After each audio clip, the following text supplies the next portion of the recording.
Earlier I said Spark did traditional batch mode analytics computations and also had an interactive mode. You can get to know Spark interactively through the shell. We're going to be using the Scala version of the Spark shell in this course. And that is really the regular Scala REPL that comes with that language. That's the interactive Scala execution environment with Spark APIs and a few objects created for you. Those are famously the Spark context called SC. We're going to be using that over and over again.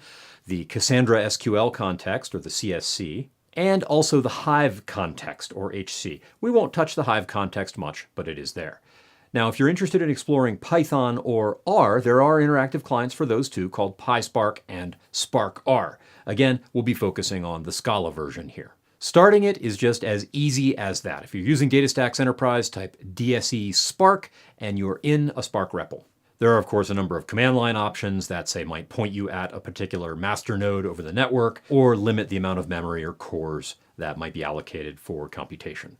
So here's an example on top of connecting to a remote cluster. You see we have to provide a network address of the master node for that shell to connect to, and on the bottom you see an example of how to connect to a local master. Once you're in the Spark shell, you can execute regular Scala code as you see up above, and of course interact with the Spark context as you see in those two lines down below. Because the Spark shell wants your life to be nice, it gives you tab completion to make API exploration just a little simpler, and paste mode, which is kind of neat. If you have a multi-line expression, that lets you enter that whole thing with new lines. Otherwise, hitting enter is going to cause the shell to actually interpret each line as a separate expression.